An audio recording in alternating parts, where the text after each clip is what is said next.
Ke Halisa, dan wannan dan iskan ya zo gurin ki shine ke nema ki mun rashin kunya. Kai Audu, ka iya bakinka kuma ka san irin maganar da ta dinga fitowa daga bakinka. Ikon Allah, kai kuma asuwa. Kuma yaya ne ka fassara? Idan mace ce ba ta son ka, to ba ta son ka ne, kuma ba a yi sa mata auren dole ba. Okay.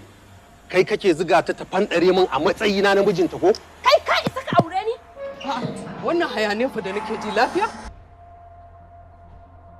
Mama wannan ne yazo yana ziga ta. Bayan an riga an karbi kuɗi na kuma kawu Bala ya bani ita. Allah ya kiyaye in aure ka wallahi dan aure ka gunda in mutu. Ke mu baki. Ke mu. Mama, daman mahaifiyata ce ta turo ni akan ɗauke ta, tana buƙatar ta ganta. To ka je ka shaida wa mahaifiyar taka.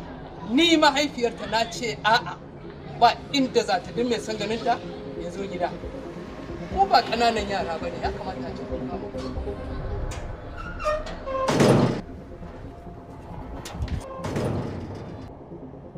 Namir, rabu da shi, zo mu tafi.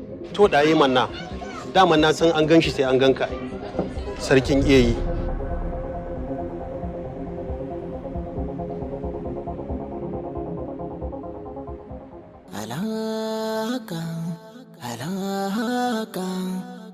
Ba a iya sutura da abinci